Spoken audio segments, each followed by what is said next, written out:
Let me just go over the principles. I was going to do this live, but I might upload it later. The principles of deliberate creation, we've been discussing it with the group, and a couple of people have said, well, it's all about your spirit guides and it's all about you visualizing and get really specific in what you want. And two of you said, you've got to get really specific about what you want. Actually, you don't. So manifestation of anything that we achieve in this physical dimension is all about our vibration. So getting specific about what you want, if that specificity, I can't say the word.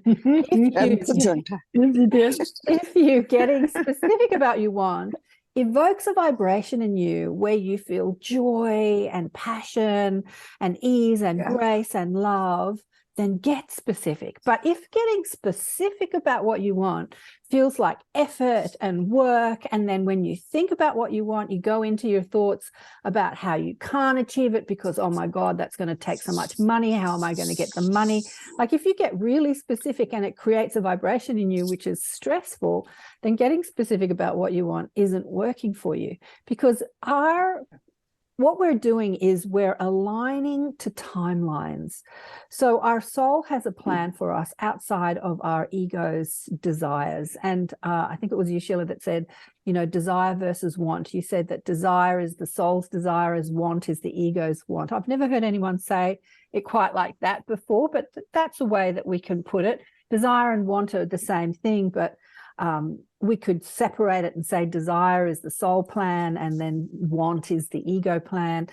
But with both of them, there is like great desire in us sometimes to be well or to be rich or to be happy, or great want. Really, desire and want is the same word. And inside both vibrations is a vibration that says, I don't have what I want, whether you desire it or want it. So what is the dominant vibration you're putting out into the world when you desire something or want something? The soul has a plan, as we've discussed, and we align with that soul's plan by aligning our vibration with the call of source.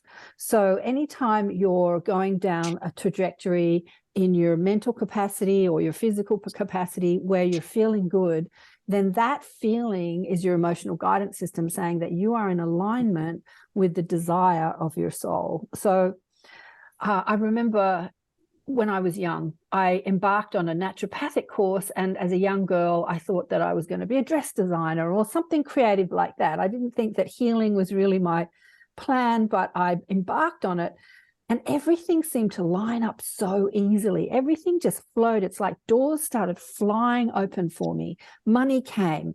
And I remember scratching my head going, this is kind of like really easy. This is just, everything's just, all the doors are opening for me. And that was an indication that I was actually on my soul's plan, because my soul had a plan to come in as a healer teacher.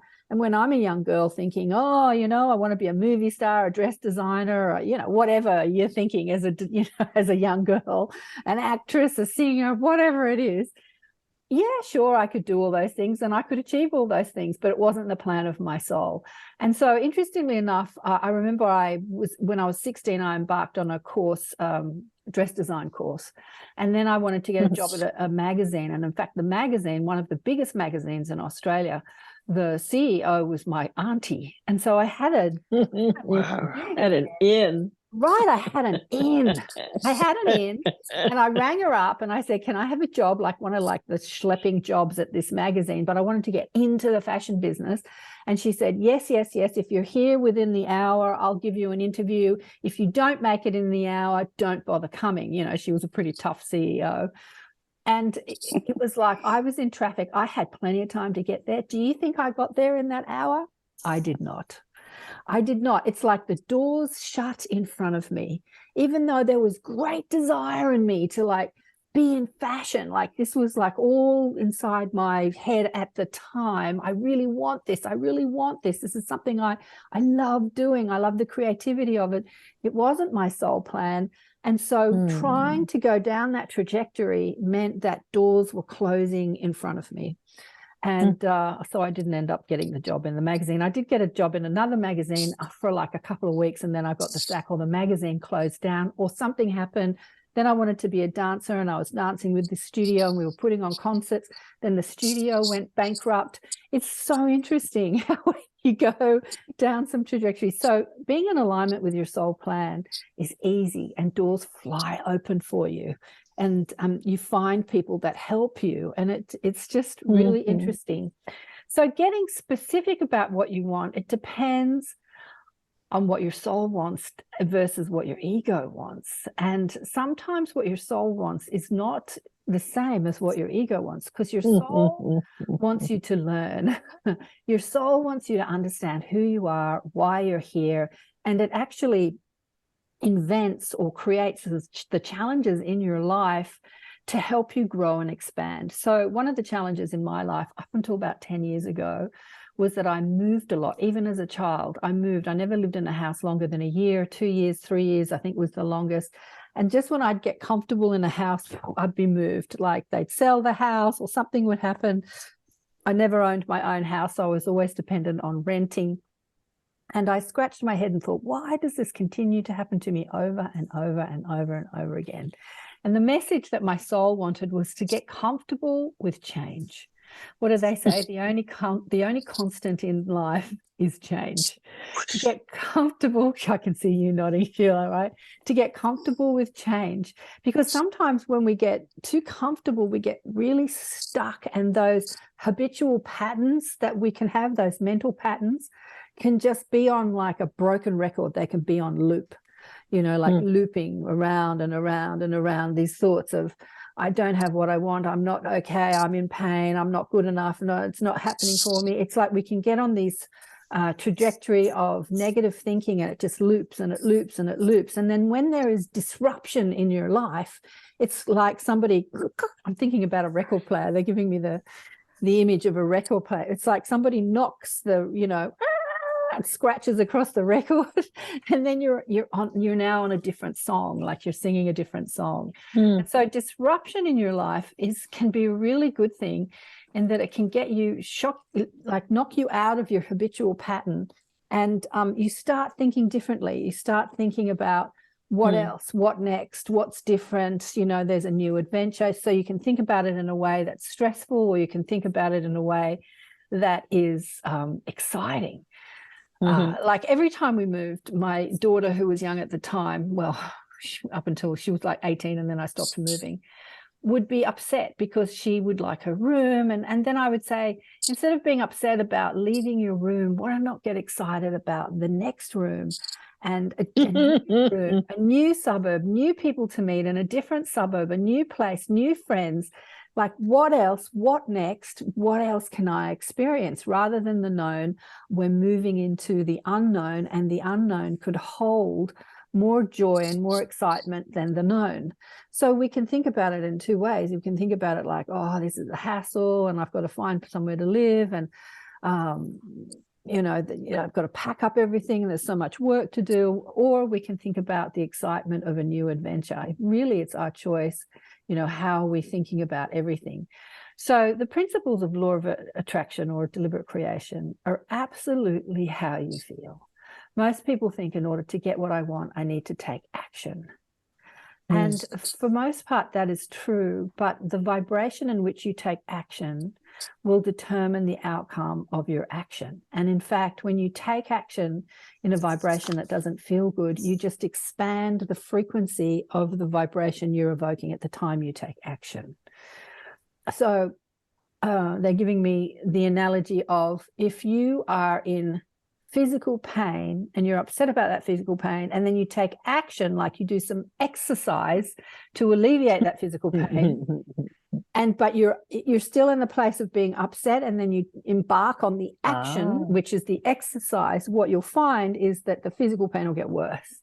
But if you look at it in a different way, and you change your vibration before you take the action, then the vibration that you're evoking during the time that you're acting will expand. You'll expand on that vibration.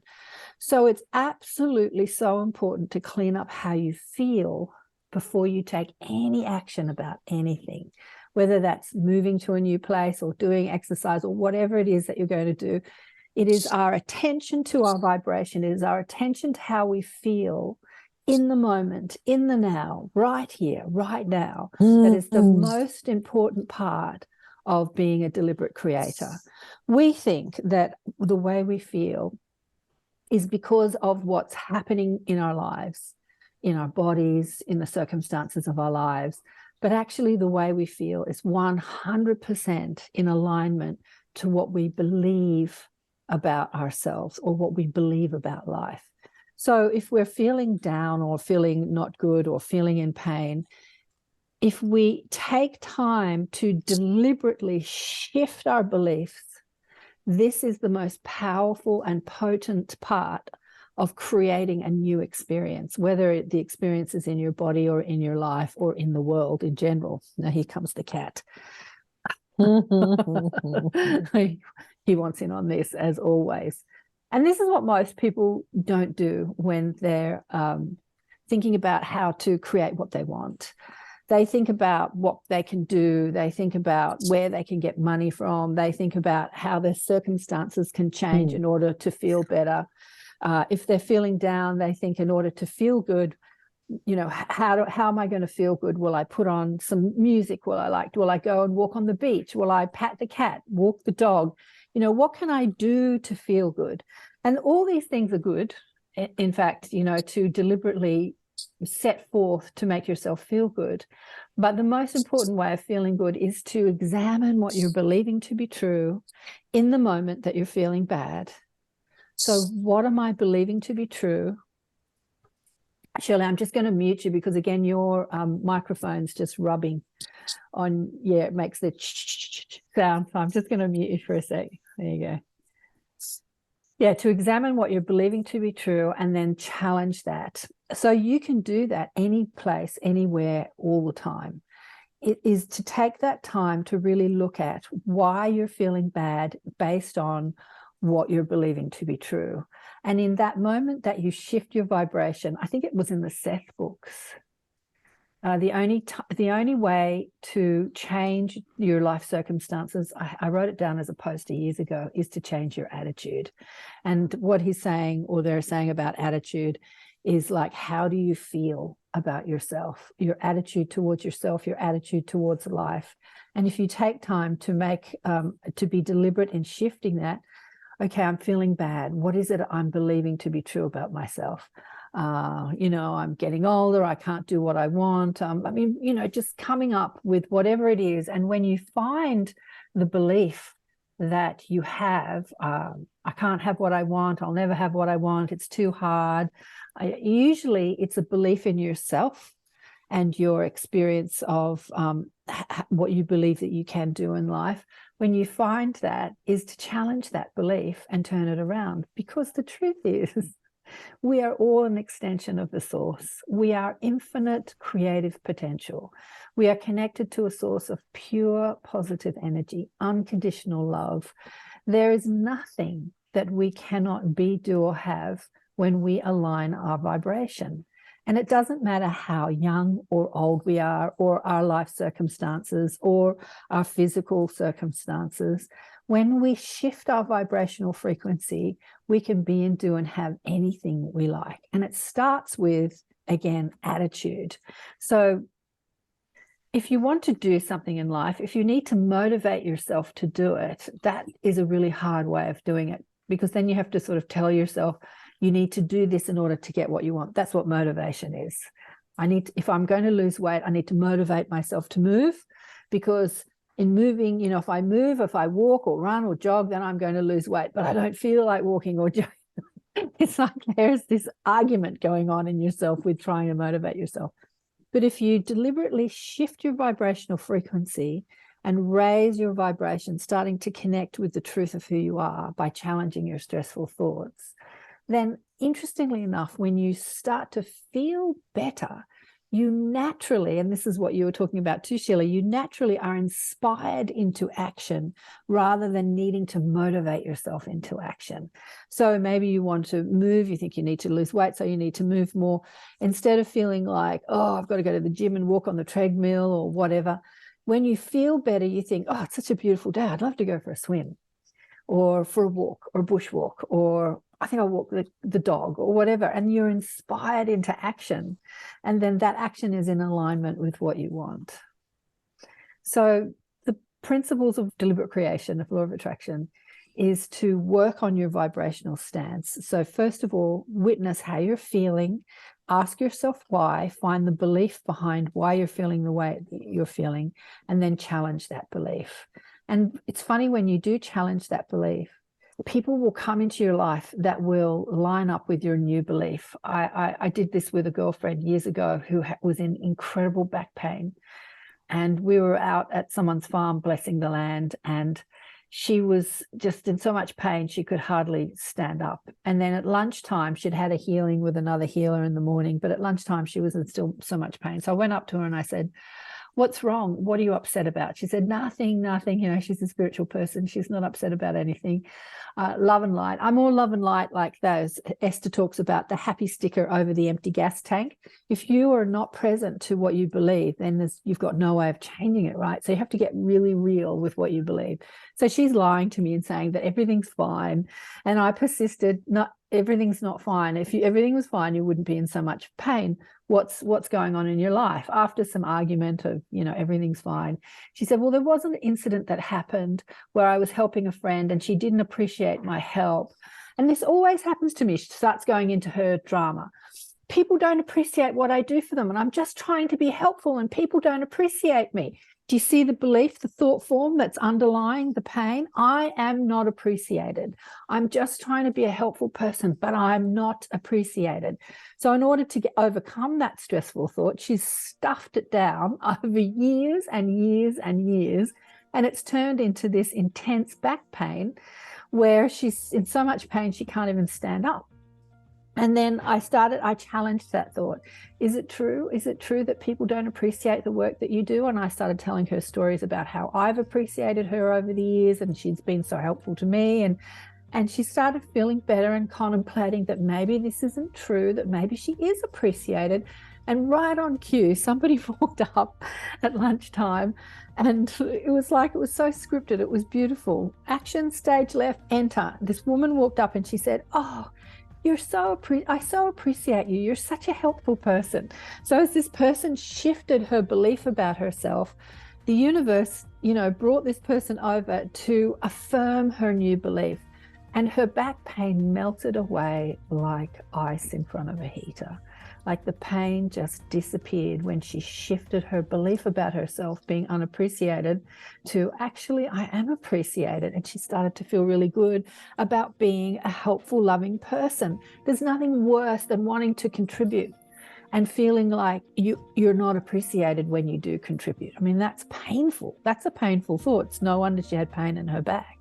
And so when we find the belief that's causing the upset, it's either the upset in our emotional drama or it's the upset in our physical body. When we find that belief and we change it, we shift our DNA, in fact. We repattern our DNA and we expand our reality. Has anyone got any questions about this? What we're really learning to do is remembering our unity with love, and remembering our unity with each other, remembering our unity with the planet, with the cosmos. We are one with all of it. We are one. We are one with the love. We are one with the evil. We are one with all of it. And to get out of judgment of ourselves for not getting it right or being good enough, and judgments of the other for not getting it right or being good enough.